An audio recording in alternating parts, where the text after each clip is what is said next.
We're going to try something new today. I put some changes into our event system on the website, and thought I'd go ahead and explain it with a video instead of try to send you a long email. We'll see if this works. First of all, I'm going to remove this other picture of myself from the website. Let's get into exactly what's happening here. Okay, I've done this video about 3 times. I've had some problems with the audio, so I apologize if there's an issue here, but we'll see if we'll try our best anyways. Here we go. I'm speaking closer to the mic this time. The event organizers reached, if you, I'm sure you're very aware of this, if you go to our website nowadays and sign in, you're going to get to a regular page. Sorry, welcome. You'll come into the welcome page, which is the first page you'll get to. To get to the event organizer, you'll have to go back up and look at the dashboard. Okay, and that's what we're going to do now. It'll open up the dashboard. Let me close up some of these other pages that I had open here. And, let's go back here. Okay, we're on the dashboard, and you're very aware of this page. It's just the back end of the site. And the next thing we do is we'll go down to events. Let's go down to events, start creating an event. Okay, here's the events tab. Click on events and open up this page here. All right, it was already there because I just did the other video, and the audio was so bad I decided to redo it. So here we are. Here's our events. You'll notice some new things on this page here. For example, you'll see there is an expiry date and nothing's expired here. I've cleaned up the events, and everything is just now for this date forward. But the reason I did that is it was getting too cluttered, and the number of events was starting to do some screwy things to the events calendar, so I took off the old events. In the future, I think it'd be a good idea to put an expiry date on all our events. That's my own opinion. Hopefully that works with you guys. Attendees, you'll see that's a new column here, and it shows the number of people attending. There's 2 events that we've already set this up for. The Wings Over Houston events, and there's 1 person attending each one of these. There's also a new thing down here that says view attendees here, and we'll talk about this in a while. Let's get started with adding our new event. Okay? So here it is. I'll add the new event. And what you're going to immediately notice is the thing looks different. It's the block editor than the old one. Okay? This opens up. And this particular time it opened up with no sidebar on it. You want to see the sidebar because you are going to want to see the sidebar. Click on that gear icon. Okay? And then you start creating the event. It looks a lot different, but essentially it's all the same. Here's the event title, date, description, event organizer, etc. like that. So for example, let's do a title here. And we will call this event something extremely original. We'll call this test event. Okay, this is our test event that we're setting up here. We're going to have this test event on a certain date. I just clicked on the date. And if you'll notice the block editor, whatever I click on over here shows up over here in the block editor. This here is for the entire document. This is for the block that I'm clicked on. So if I select the block, it shows up over here. So I can do some things over here, but let me just do this here. I'm going to do the event. I know that on the 6th I've got a workshop, so this event's going to be on the 7th of July, and it's going to be starting in the morning. Let's just say 11 a.m., and it's going to go through 5 p.m., and that's it. So I'll click outside the box. You'll see this thing is from 11 to 5 on the 7th. And it's important to set this up before we get into setting up an RSVP, because the RSVP dates are going to be picked up from the test event dates here. The description is the description you've always done. This is a description, and you can write whatever you like in here. Something you might want to put in here is, at least until people get used to it, is please, if I could say it, please use our RSVP button if you are interested. So you could put something like that in. If I want to make that in bold letters, I can click bold here, italic, things like that. So anyways, then I can go ahead and type the rest of where we're meeting and all that kind of good stuff. I can add a price, but our events are all free, so that doesn't make any sense. I can add an event organizer, and what I ask you not to do is type in a whole new event organizer every time. If there's one already in existence, let's use the ones there. So I know, for example, that Connie has been an event organizer in the past, so let's type in Connie. There's Connie Emerson. If I wanted to add another event organizer on this thing, see the little plus buttons? The plus buttons are over here. I can pick up the plus button here. I can look down things that I might be able to use, and if I go scrolling down here, for example, here's ticket blocks. I can look at attendee list here, RSVP tickets. Let's see, ticket blocks. What else are interesting things? Event blocks. Event blocks. Well, let's add another organizer, event organizer. Here we go. We're going to add another event organizer on this one, and we're going to say this one is our president. So our president is also helping out, Kathy. So we've got two event organizers here. Here's a venue. So where are we going to have this event? Let's have the event at the community center. So I will type in COMM, start a community center, and sure enough, Kingwood Community Center comes up. And we've got the community center all set. So we're set to go. We are set to go here. If I want to add a website that's important, I can go and pick up a website address. Let's say, for example, I want to pick up my golf group as the website address.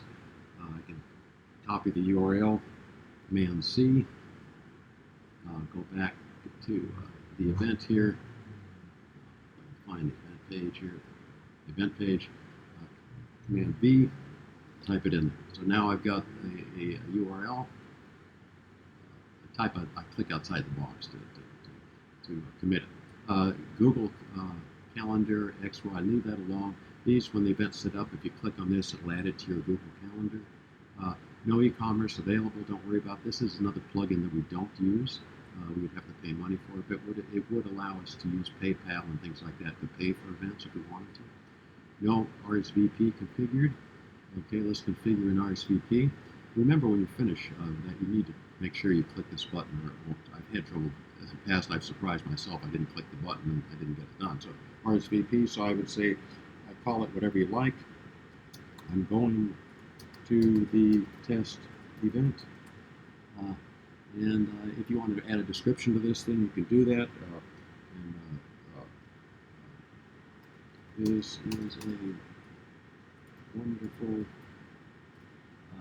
thing. Okay, so do whatever description you want to put on the thing. For example, if I'm in the community center and I know that the room I'm going to be in only holds, let's say, 15 people, I'll put 15 in. There's capacity on that. This will only sell 15 tickets. The enabled not going responses, I don't think you want to do that. We're not sending out invitation and asking people to say if they're not going, so we won't do that. Now we can create the RSVP. Okay. Once I've created the RSVP, I could do something else here. For example, I could go to settings and say I'd upload an image to this thing and put an image on the RSVP or other things. And there's other things I could do here. For example, I could add, remember those little plus blocks here? Right after the description up here, I could add a plus block and see I could put a image in here. I could put a next-gen gallery in here. I could put a list in here. I could do different things, but let's just put an image in here. And let's say this event that Connie is leading for 6 hours in the community center is all about our hat. Okay, so we're going to put a hat picture in here so Connie could have that event. And I'll say it's our club hat. Okay, and that's the event.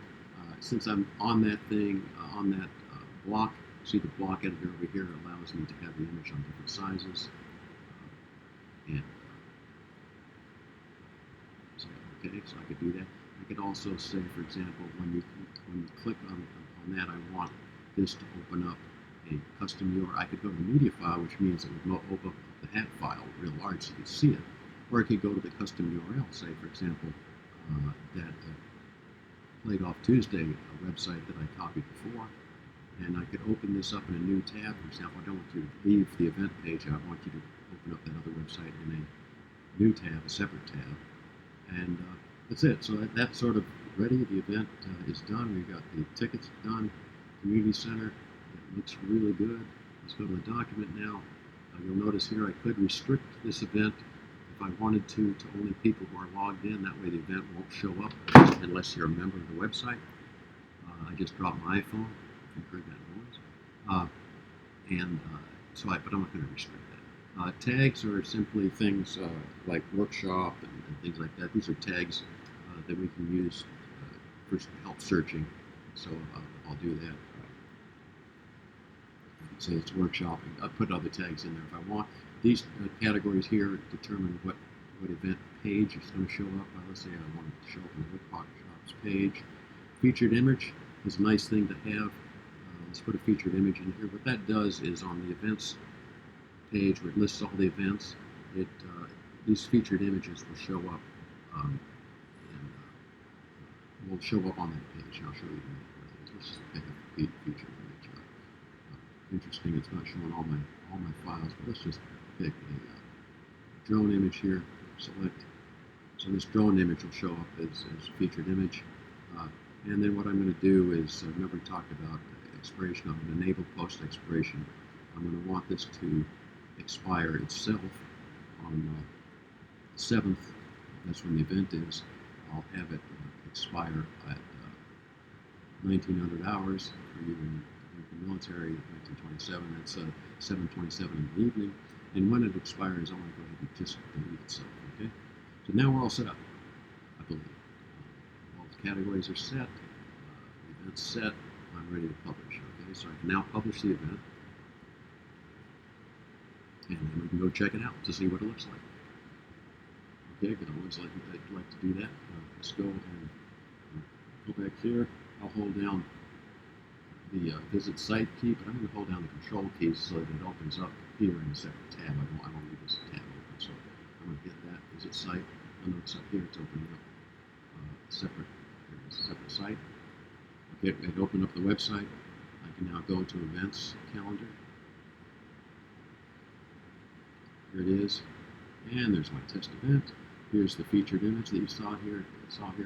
Here's the RSVP. If I click there, I can visit to this thing right now.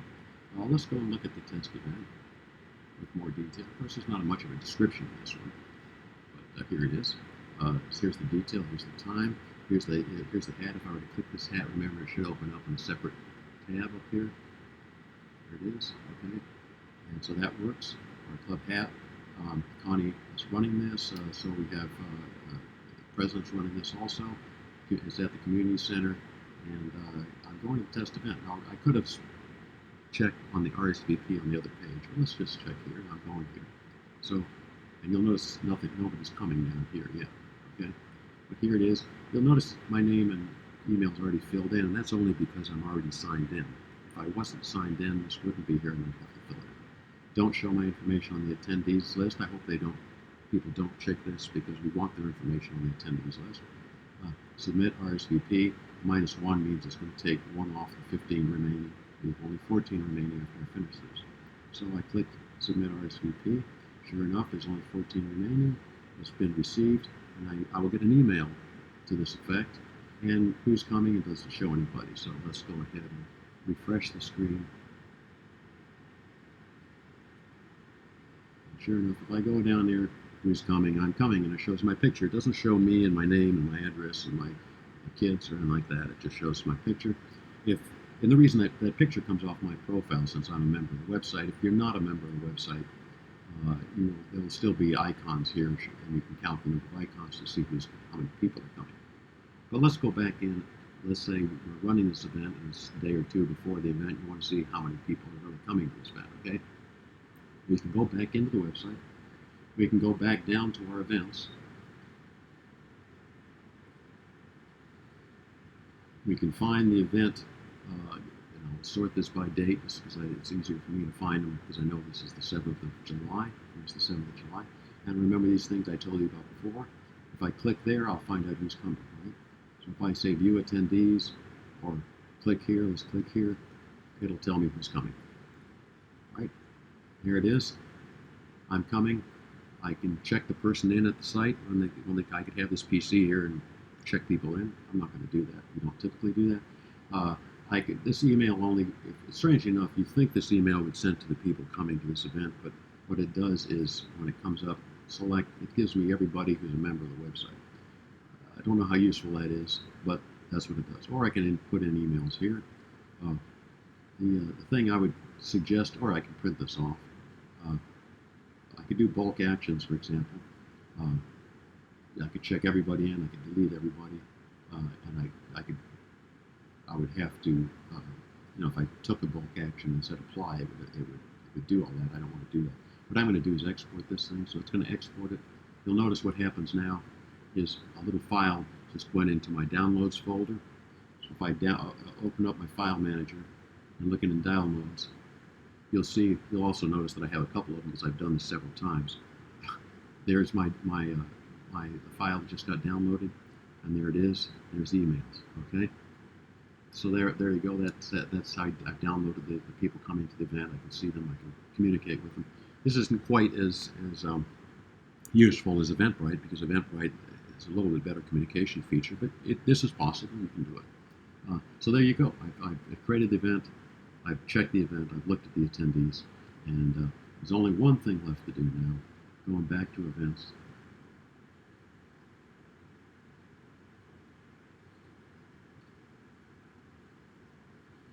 Let's go back to events.